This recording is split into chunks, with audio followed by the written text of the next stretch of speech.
Well, it's Valentine's Day, but here's an argument why you should love yourself first. Psychologist Tara Boothby joins us to talk about self-love and how it leads to others' success in other relationships as well. Good morning, Tara. Good morning. And happy Valentine's Day, if you celebrate. If you celebrate. Of course, yes. always. Yeah.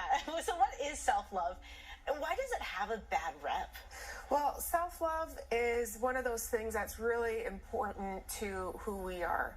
And unfortunately, society says that love is measurable. Admiration is measurable, which is just not true. Mm-hmm. And when we try to compare ourselves to others, we tend to feel really bad about who we are. But we're whole people. We're flawed and we're fabulous, and there's nothing so flawed about any of us that we are not loved. Love is always inclusive, or it is not love, and love is actually immeasurable. Mm-hmm. Flawed and fabulous. I feel like I want to put that on a t-shirt and wear it around. Right? Why do we struggle with self-love? I think there's a few things. So first off, I will say that we all have a record of wrong inside of us. I know my own personal record of wrong, and you know yours. And we're so used to hiding those things. It's something, again, society, we think we have to hide things so that we look comparable to others. But the truth is that we can love ourselves with non-discrimination. So non-discriminate love starts with me loving myself, flaws and all. Why do you think some people are afraid to love themselves? Okay, so a few years ago, I started writing my book, Love and Love's Energy, and I talked to my friend William Paul Young, who wrote The Shack. He's that guy. And Paul said to me, he said, "You know you're pure of heart, right?" And when he said that, I was really uncomfortable. I didn't like that. Mm-hmm. On two levels, as a human, I will say I didn't know that deep down I was pure of heart.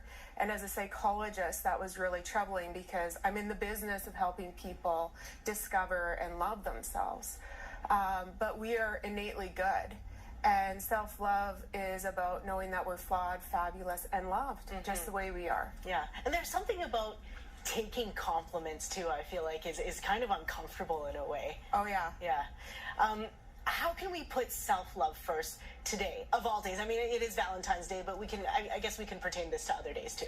Yeah, so with the practice of self-love, know that it's hard, it takes courage, and it's actually really vulnerable. This isn't fluff. This is deep, profound love stuff. It's spiritual, and it's wisdom, and it's something to be knit into us.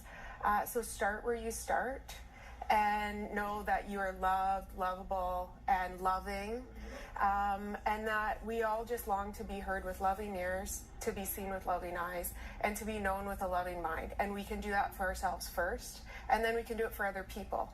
But love yourself. Don't worry about loving everybody else first. Just let's start with ourselves, and the rest will follow.